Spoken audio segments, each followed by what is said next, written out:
She's looking for a new career and a place where she can really put down roots. What she found was a chance at love. They immediately hit it off. He sweeps her off her feet. She was really starting to get excited. But then, she simply vanished. She's here 1 minute and gone the next. It gave me the goosebumps. Nothing is adding up. Did she leave on her own? She's definitely always on the go. She needed her space. Or was there someone behind her disappearance? He said she faked it. The dude fooled everybody. Either way, one family is desperate for answers. They search and search. We had like 100+ people. If it's your child, you're gonna hold off as long as you can. It plays second fiddle to Dallas, but Fort Worth is definitely a big, bustling city in its own right.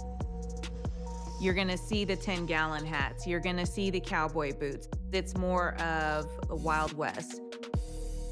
And while cattle drives and gunslingers may be a thing of the past, the city still has its share of crime. We need police, fire, and ambulance. Police. It's a little before 11 p.m. when Rebecca Jones places a worried call to Tarrant County 911. She says that Tiffany Johnson, her boyfriend's sister, is missing. Like, she was downstairs, and it's been an hour. She said that she was just going downstairs and that she should be right back up.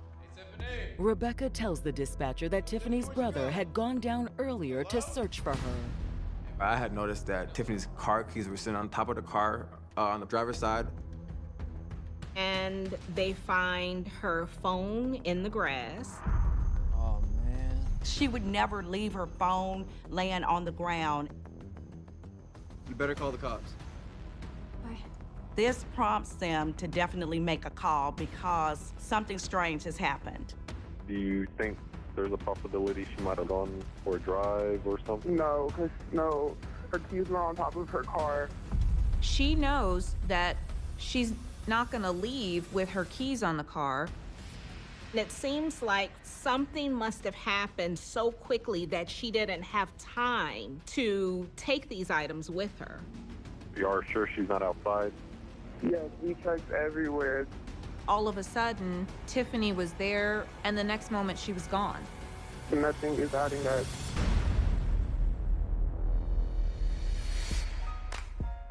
Growing up in Iowa, 25-year-old Tiffany was always trying to bring out the best in people. Tiffany is one of a kind. She has the personality to brighten up your day. She always just wanted to help people. She'd give up anything just to make sure the next person had it. As kids, Tiffany and her siblings were always inseparable. We were each other's best friends, like growing up. But her strongest bond was with her twin brother. We were peanut butter jelly. Those two were always close. They had that twinning feeling between them. She was always getting in trouble with Asher. She was a tomboy, really. She was definitely always on the go. But as Tiffany got older, her interests began to change. When she got into high school was when she kind of started going and doing her own thing. She just grew out of the tomboy stage, so she became a girly girl. She kind of got more into makeup and doing hair, and she started having boyfriends. She was actually fairly popular. After high school, Tiffany and her family drifted apart, and things like jobs and military service took them far from Iowa. Yeah, it was kind of difficult. I know she was having a hard time with it too, but we tried to keep in contact as much as we could. But after a visit to her brother Asher in Texas, the twins reunited. Honestly, she loved Texas. I could definitely see myself living here. She liked the view, she liked the weather there. So she kind of just wanted to go down there to be with her twin. You should just move her then. Stay with me until you get on your feet. I was living in an apartment and I was struggling, and she ended up moving into my apartment and we were struggling together. It was really hard. I didn't want her to go that far, but she really enjoyed meeting new people, so it was really good for her. She's got all her hopes and dreams in front of her. She's looking for a new career and starting to find a place where she can really put down roots. It didn't take long for Tiffany to seize the opportunities her new home had to offer. She lands a job at an insurance company, and so things are really going well for Tiffany. But as a young woman in her mid-20s, she longed for more. She was thinking, okay, I've hit a few milestones. And at this point, one of the only things that's missing is a romantic partner. Then she met 32-year-old Christopher Reville. She met him out one night. Chris had a good job working with an electrician, and he was taken by Tiffany's beauty. Maybe we could do dinner sometime. Okay, yeah, I like that. They immediately hit it off. He also got along well with Tiffany's twin brother. I'm new out here. I didn't know nobody at that time, so I was looking for friends, obviously, too. And just him being around so much, we start talking and getting to know each other. We'd hang out and drink a few beers, watch Monday Night Football. Soon, Chris wasn't just hanging out at Tiffany and Asher's apartment. He lived there. He moved in with Tiffany. They're really excited about moving forward with their new life. She was very hopeful for a future, for marriage and a family. And she saw herself having that with Chris. Tiffany! But now, Tiffany has mysteriously disappeared, leaving her keys and phone behind. She doesn't go anywhere without her car keys. She doesn't go anywhere without her phone. Something has gone terribly wrong. The reason may have had something to do with what Tiffany's friend Rebecca told the 911 dispatcher. She was last seen downstairs talking to her ex-boyfriend.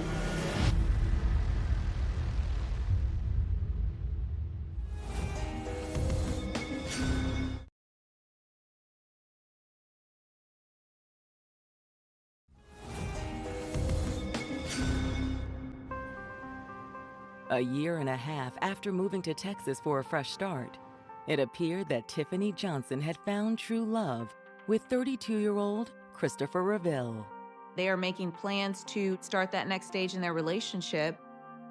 Everything is going great, and she just thinks this is going to be the perfect ending and what she came to Texas for. Tiffany! But now, Tiffany's mysteriously disappeared from her apartment. It's almost as if she vanished, like before their eyes. She's here one minute and gone the next. Her keys are left on top of her car. Her cell phone is lying in the grass. They know something terrible has happened. But what? You better call the cops. When Tiffany's brother's girlfriend, Rebecca, contacts 911, she says Tiffany had been talking with her ex-boyfriend, Christopher Reville, shortly before she disappeared. They had just, broken up, not that long ago. All right, man, we'll get police out there. When police arrive at the apartment, Tiffany's brother, Asher, provides additional details about her ex, Chris. When did they break up? About 2 months ago. But according to Asher and Rebecca, the relationship was never contentious. Did you ever see them argue? No, not just like regular relationships, not like argue, no. Right. Well, they had a good relationship. It seemed real cordial. If they had an argument, it was always real minor, nitpicking type of things, like an old couple. Rebecca and Asher, being probably the closest people in Tiffany's lives, they didn't have any concerns about Chris's relationship with Tiffany. Do you know why they broke up? What he was telling me that my sister has told him is that she needed to work on herself. She just was saying like she needed her space. But according to Tiffany's brother, the breakup wasn't final. She just said that they're taking a break rather than just be like, hey, it's absolutely over. Chris had moved out, but he'd never stopped coming around. After they broke up, he would pop up, but that wasn't really an issue. Was he like begging, hey, come on, baby, let's work this out? Not to my knowledge. Although both knew that Chris still had feelings for Tiffany. He'd not just pop up, he'd also talk to me sometimes. He did always like ask questions, as in like trying to figure out what my sister was doing. You could just always tell he's always worried about what Tiffany was doing. In a sense, she sort of left him hanging. Meanwhile, Tiffany was making the most of being newly single. The time apart, made her realize that, maybe she's better off. While Tiffany did care about Chris, she was ready to explore other potential relationship opportunities. Rebecca tells the officers that Tiffany had met someone new at the end of September. 26-year-old Devin Bishop.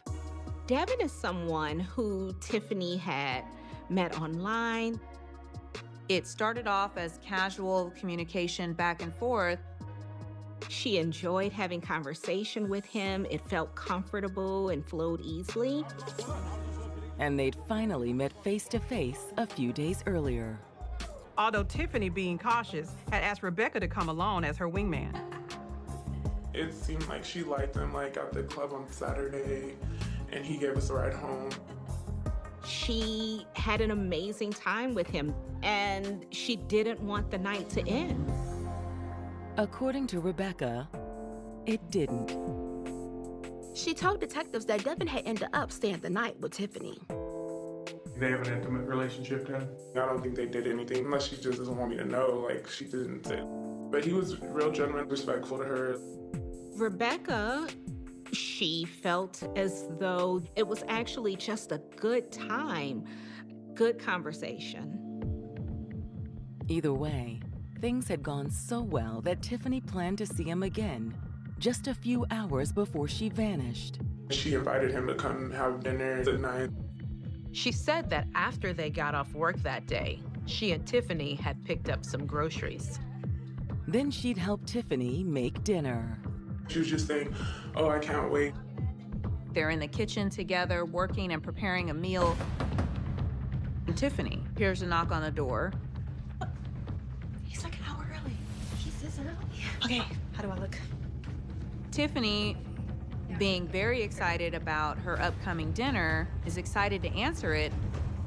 Tiffany is thinking that it's Devin. Instead, the evening was about to get a little awkward.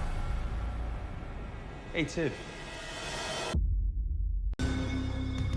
Studies have shown that the first 48 hours of any investigation are critical.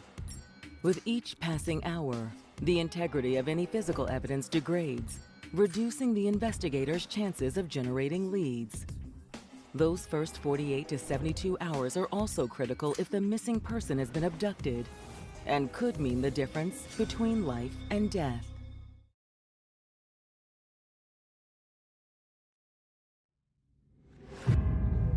According to Tiffany's brother Asher and his girlfriend Rebecca, Tiffany's ex-boyfriend Chris Reville showed up at their apartment shortly before Tiffany disappeared. Tiffany and Rebecca are shocked when they open up the door. It's Chris standing there. Hey, Tiff. Is Asher around? We didn't know he was gonna come be there. There was a bit of panic because she's anticipating another date with Devin, and here's Chris. According to Tiffany's brother, it was all a miscommunication. Chris had hit me up and we were gonna watch a football game. Well, I didn't know that Tiffany was having her other friend come over at that time. Rebecca says that once Asher was talking to Chris, she and Tiffany went into the kitchen. I was like, what are you gonna do? Rebecca knew that Chris still had feelings for Tiffany. And Devin was on his way. If Chris realized Tiffany was seeing someone else, things could get complicated. Tiffany is trying to figure out how to get rid of him as quickly as she could. When Chris stepped out on the balcony, Tiffany had seized the chance.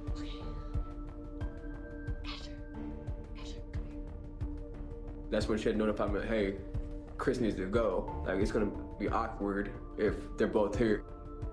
From Asher's perspective, this put him in a very difficult position. Well, what do you want me to say? I don't know. Just figure it out. Do you have the rest of this? Then, according to Rebecca, Tiffany had headed out the door to try to catch Devin before he arrived. She was like, no, I'm gonna tell him we need to go to Walmart or something. Just stop him. That allows Rebecca and Asher to try to manage Chris and get rid of him. She was trying to avoid any type of conflict. So Tiffany runs downstairs to try to get in her car in order to intercept Devin. That's when the plan had gone awry. Since their building was pretty far away from the entrance of the apartment complex, she decided to drive there. Chris and her brother were watching from the balcony as Tiffany got into her car. Hey, where's she going? That's when we had both seen her get into her car, back it up, and then pull it back in. Tiffany texts her brother that her brakes failed. I did see a puddle of brake oil down there. Rebecca and Asher are aware that Tiffany has been having a back and forth with her mechanic regarding these brakes. She had ended up calling one of her other friends, mechanic or something, and the mechanic had come over and fixed the car. She had just gotten her brakes fixed a couple of days ago, and now they're still not working. Asher says that after Tiffany's brakes failed, Chris had gone down to check things out. Looks like your brake line is leaking. Yeah, that's exactly what I was afraid of. Yeah, you want me to fix it? According to her brother, Tiffany tried to wave Chris off. I could see my sister using it and just go type of hand movement type of thing. Actually, I texted the mechanic already, and I need to go meet him out front. She's got to hustle to try to get in front of Devin to intercept him before he reaches the apartment. But she was too late. According to Asher, Devin had seen Chris and Tiffany talking by the car downstairs. He had tried to introduce himself when he got dropped off. Well, my sister had said, no, just go over there. So Devin, already knowing where the apartment was from the last night they were out, walks up. Asher says he let Devin in. He sat down on the couch. I was sitting in a chair for about 20 minutes. He's got to keep another man entertained while his sister deals with the old man. What's even more odd is that Chris returns to the apartment without Tiffany. I had asked Chris where Tiffany went, and he told me that she must have got picked up by somebody like a mechanic or something. And according to Asher, Devin's presence in the apartment didn't sit too well with her ex. Chris was like, it's what I expected all along. I just pretty much told him to keep his head up type of thing and whatever. Chris was clearly not happy that Devin wasn't leaving, so Chris eventually left. After Chris took off, Asher tried to text Tiffany. He messaged her and waited, but Tiffany did not return any of his texts. I gave it another about 20 minutes, and so now altogether it's about an hour has passed. Okay. And can't contact her, so that's when I decided to go downstairs, because now I'm just worried. Tiffany! Now dark out, Devin went down with Asher, and together they searched for Tiffany. It didn't take them long to find something. Tiffany's car keys were sitting on top of the car, and that was very odd. It's dark, and I had my flashlight on, and I had seen my sister's phone. That's when Asher really started to panic. That phone is glued to her hand. Asher, after finding the phone and the keys He calls Rebecca and he says something has gone wrong. Yeah, we just got her phone and her keys. I was like, don't play, like, are you joking right now? Asher had to reiterate to her, no, this is serious. What are you gonna do? You better call the cops. Then Asher called Chris. Hey, Chris. I said, you need to come back right now. This does not look right. Chris's response was interesting. Chris says, it sounds like you're blaming me for something.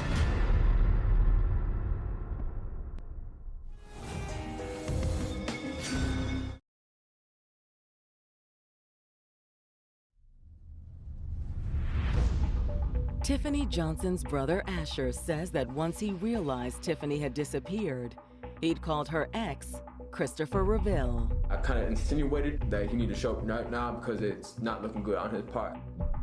Because Chris was the last person that she was seen with. Asher wanted some answers.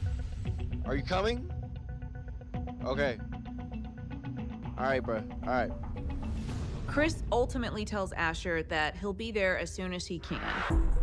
While waiting for Chris to arrive, Asher tells officers that Tiffany's would-be date, Devin, is still at the apartment. The police question Devin, who confirms everything Asher and Rebecca had said. A friend had dropped him off at the front gate of the apartment complex, and when he walked in, he'd seen Tiffany talking to Chris.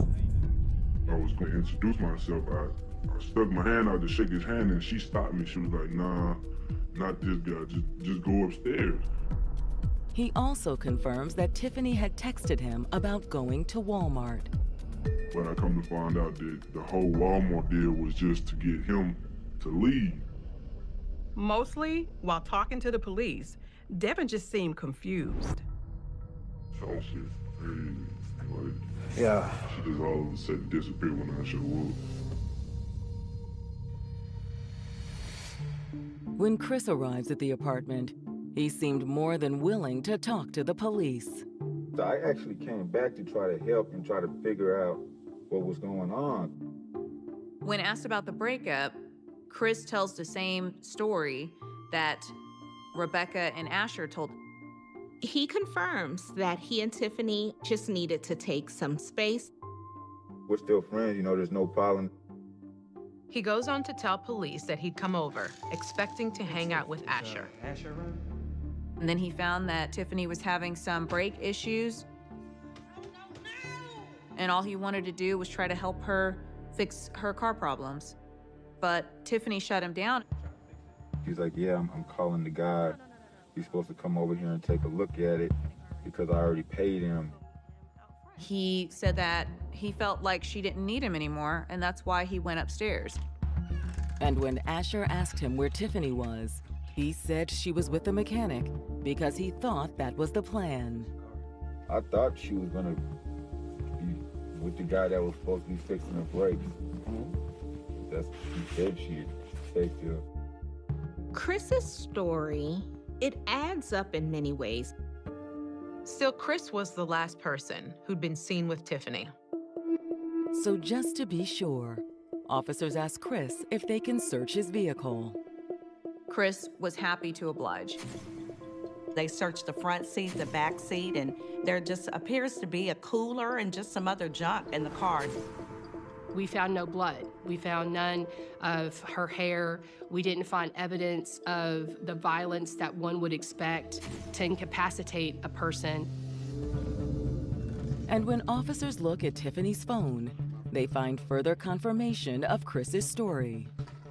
They find the text to a man named Lewis. The text said, "My brakes are leaking again." That's her mechanic friend. Police also see Lewis's response. He'd said he could come right over if it's an emergency. So at this point in time, Tiffany's text messages corroborates the story that Tiffany could have left with the mechanic. If you hear from her or she comes back, give us a call. Of course. We'll go ahead and get this filed at the station and we'll be in touch, okay, guys? All right, thank you. When the case is handed over to detectives, They immediately follow up with the mechanic who Tiffany had been texting with just prior to her disappearance. Hi, this is Detective Heisey with the Fort Worth Police Department. This phone number appeared on Tiffany Johnson's phone records. Is this a good time for me to ask you a couple of questions? Yeah, go ahead.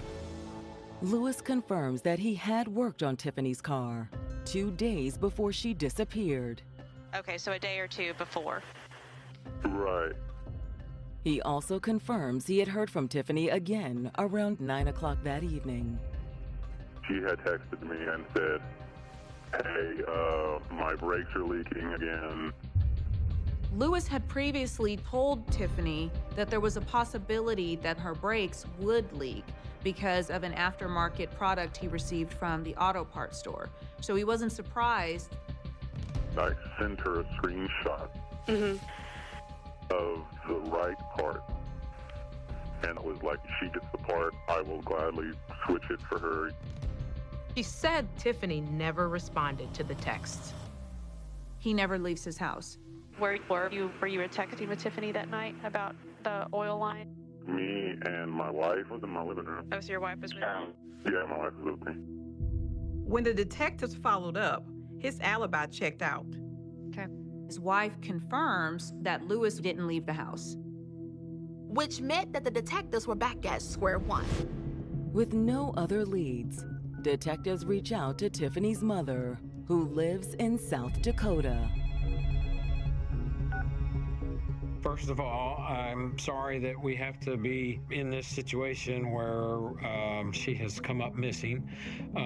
We are working on trying to locate her. I knew something was wrong. It was just really weird. I don't know what they call it, but I knew. Without knowing the details, Tiffany's mom immediately tells the detectives to look at Chris. My first thought went to him. You just didn't get a good vibe from him. Not a very good vibe, no. She didn't feel good about the relationship. He was always jealous of her, very possessive. I hated it, but, she believed that she could take care of herself.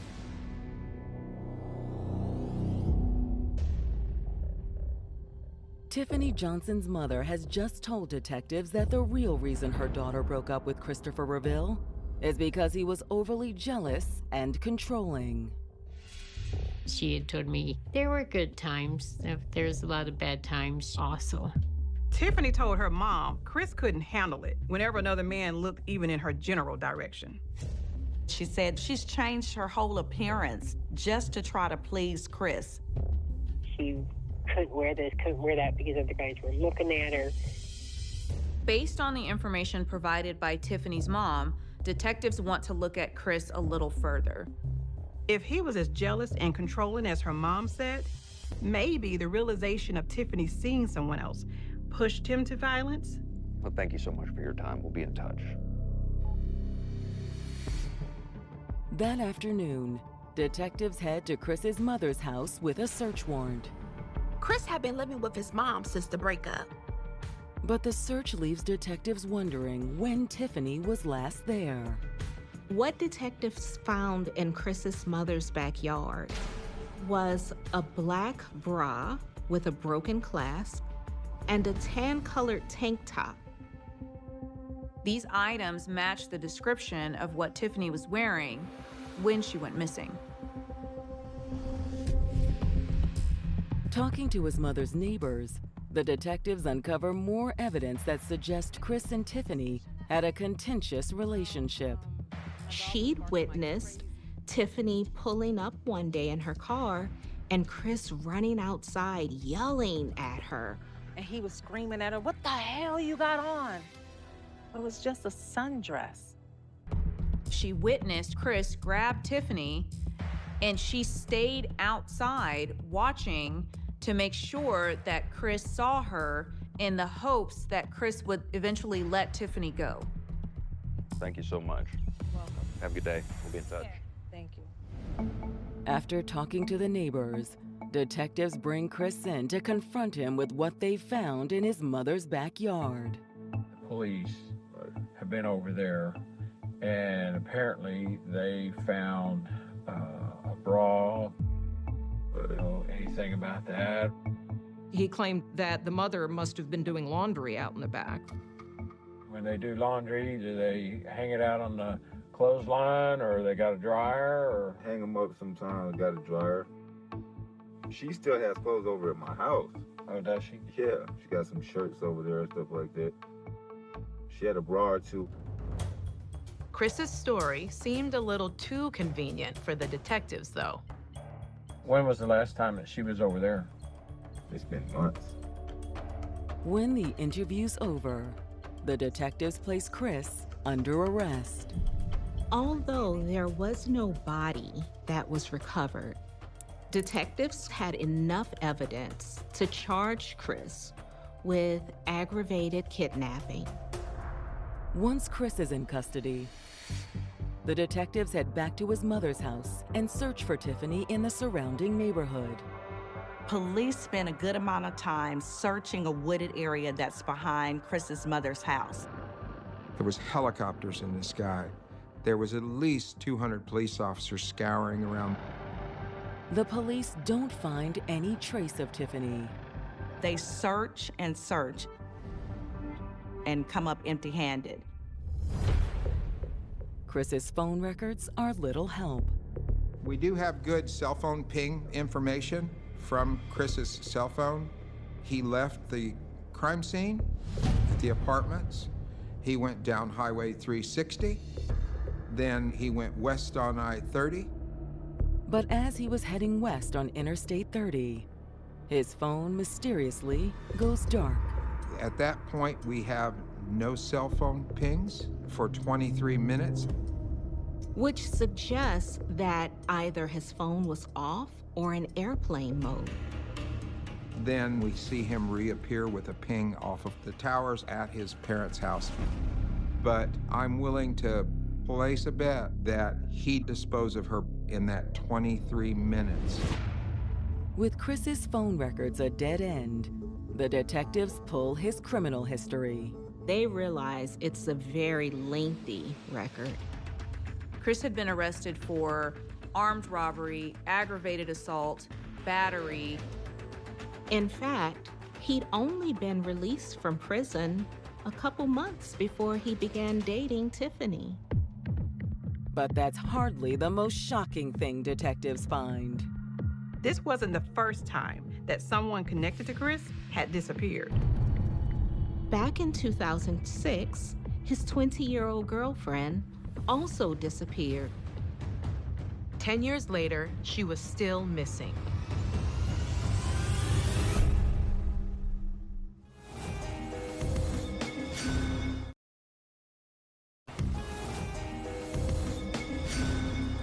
We can only advocate for her. That's all we can do. There's so many other missing cases that have came in after Tiffany. So all we can do is keep calling the police department. We've gone out on searches. We covered 80-some square miles, and there's nothing. You know, she's got to be somewhere.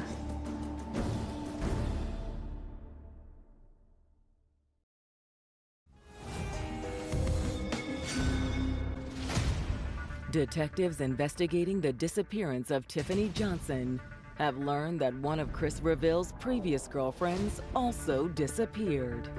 In 2006, a young woman who was involved with Chris went missing. Her name was Taliba Islam.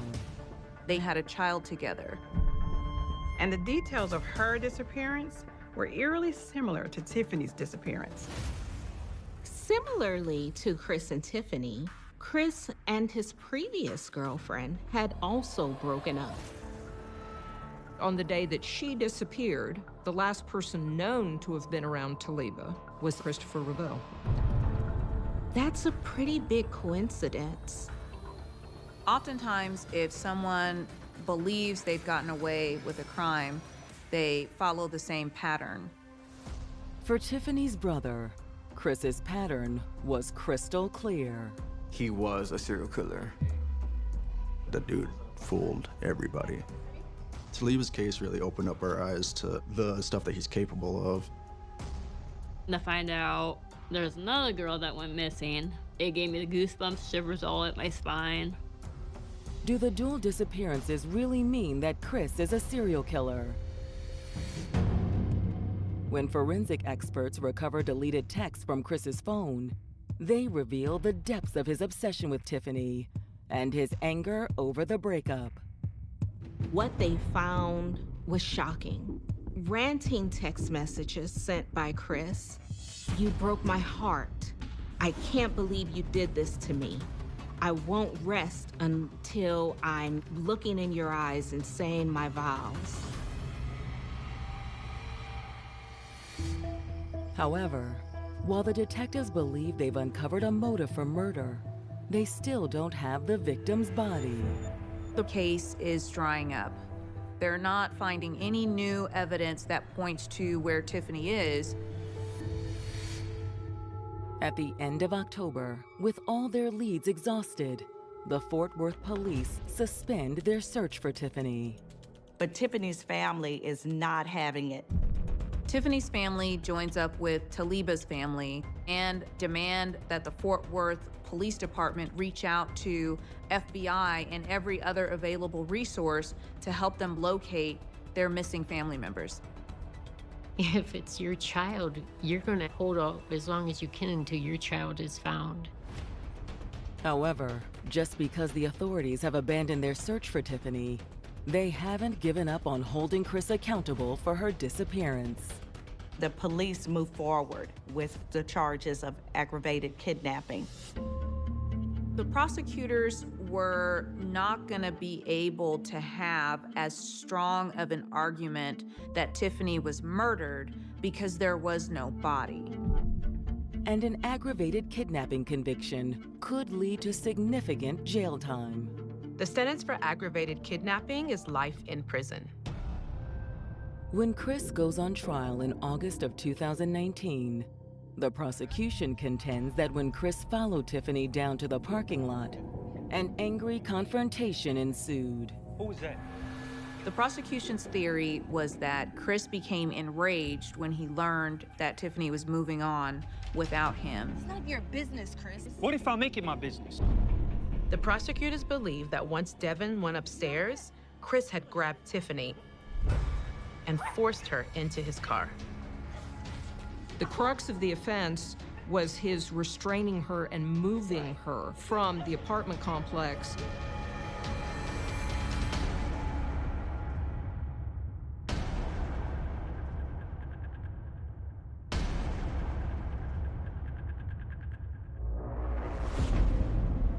What happened during the time Chris's phone went silent remains a mystery. We're not obligated under the law to prove what happened to her, because the truth is, we don't know. However, one thing is certain. She's not here with us anymore. And according to the prosecution, there is only one person who could be responsible. The evidence against Chris was substantial. The fact that he was the last person to see Tiffany, the fact that he drove to his parents' house before he returned back to the apartment scene, and the fact that Tiffany's clothes were at his parents' house. Chris's defense sticks to his claim that Tiffany left the apartment complex with someone else. Chris's defense team maintained there was no evidence to connect him to Tiffany's disappearance. There was no way to prove how or when the clothes that were found in his mother's yard got there. There were no defensive wounds on Chris, no evidence in his car. But when the case goes to the jury, it's clear who they think is responsible for Tiffany's disappearance. They came back with a guilty verdict. There was just no other explanation for what happened to her. The judge sentences Chris to life in prison. There was relief that he was finally held responsible for what he's done. He deserves it right and where he's at. However, there's still something missing. Tiffany's family still wants answers. You're locked up, but where's Tiffany? He had every chance to tell us where Tiffany is, and he refused to. Justice will be done when we find Tiffany and when we find Taliba. Justice comes a little closer in March of 2023, after a woman's skeletal remains are discovered alongside a railroad track in Fort Worth. DNA testing confirmed that the remains belonged to Taliba Islam. But for the moment, Tiffany remains missing, and her family and the people still searching for her continue to cling to hope. I believe when the time comes, Tiffany's going to be found. I really do feel that he felt comfortable with where he disposed of Taliba, and that Tiffany will be very close by. There's just a gaping openness in my heart that's missing. I mean, my heart is incomplete without her here. She's still my child. She deserves to come home.